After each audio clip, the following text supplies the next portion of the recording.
औषध नाही, इंजेक्शन नाही, आता ऑपरेशन शिवाय पाठ आणि मानेच्या दुखण्यापासून आराम मिळवा. NC wellness centre, Naval petrol पंपासमोर, रेल्वे लाईन, सोलापूर.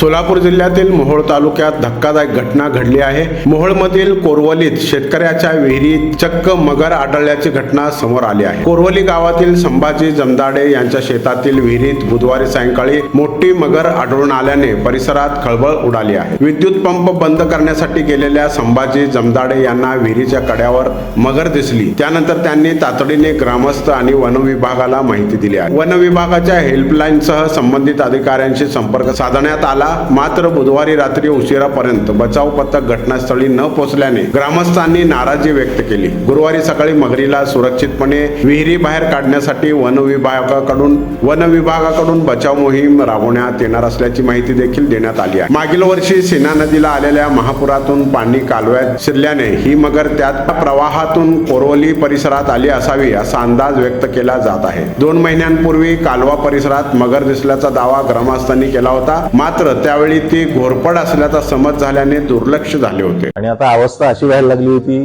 की मी बसत किंवा उभं राहत नव्हतो, तर जास्तीत जास्त झोपून राहायचा प्रयत्न करायचो.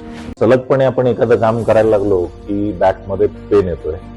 सुरुवातीला मी त्याला इग्नोर करायचा प्रयत्न केला. त्याच्यानंतर मला जाणवलं की इग्नोर करून हे काही कमी होत नाही. या ट्रीटमेंटच्या दरम्यान मला कुठल्याही गोळ्या किंवा इंजेक्शन घेण्यासाठी सुचवलं गेलं नाही. मला पाठदुखीचा खूप त्रास होता. आयुष हॉस्पिटल जयसिंगपूरमध्ये दाखवलं. त्यांनी त्यावर मला सर्जरीचा सल्ला दिला. त्यामुळे मी आज साधारणपणे 90% पर्यंत रिलीफ आहे. 1 वर्षापासून कंबरदुखीचा त्रास जाणवू लागला. जवळपास माझे आज 20 सेशन झाले, तर मी आज ठणठणीत बरा आहे.